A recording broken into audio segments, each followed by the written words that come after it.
ja räägime etanool disinfectionist, wet wipe etanool disinfectionist.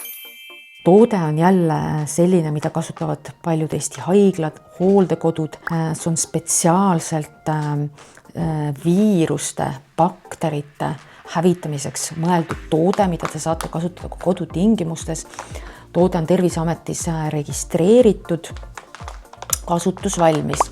Pakendi avamine on jälle väga lihtne, korduv suletav kaan. Lappe te saate siit välja võtta ühe kaupa, võtate lapi välja, panete pakendi kinni. See on oluline, et te kuulete seda klõpsatust, kuna etanool on lenduv ühend, siis muidu lapid lihtsalt kuivavad ära. Pakk peab olema pärast lapi väljavõtmist suletud.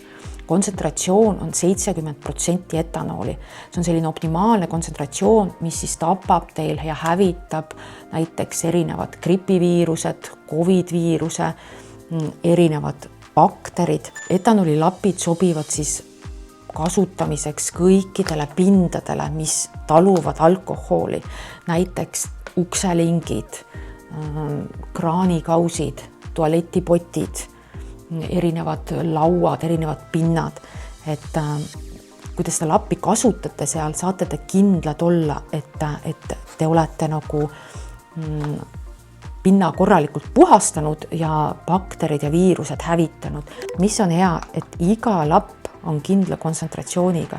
Need ei ole liiga kuivad ega liiga märjad. Kuna etanool on aurustuv ühend, siis tihti on probleem selles, et tavapakendis lapid kuivavad liiga kiiresti ära.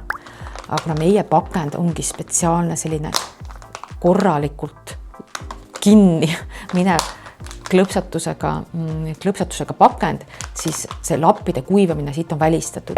Ja kui te kasutate seda igapäevaselt siis, ja sulgete korralikult pakendi, siis umbes 30 päevaks peaks siis jaguma siit.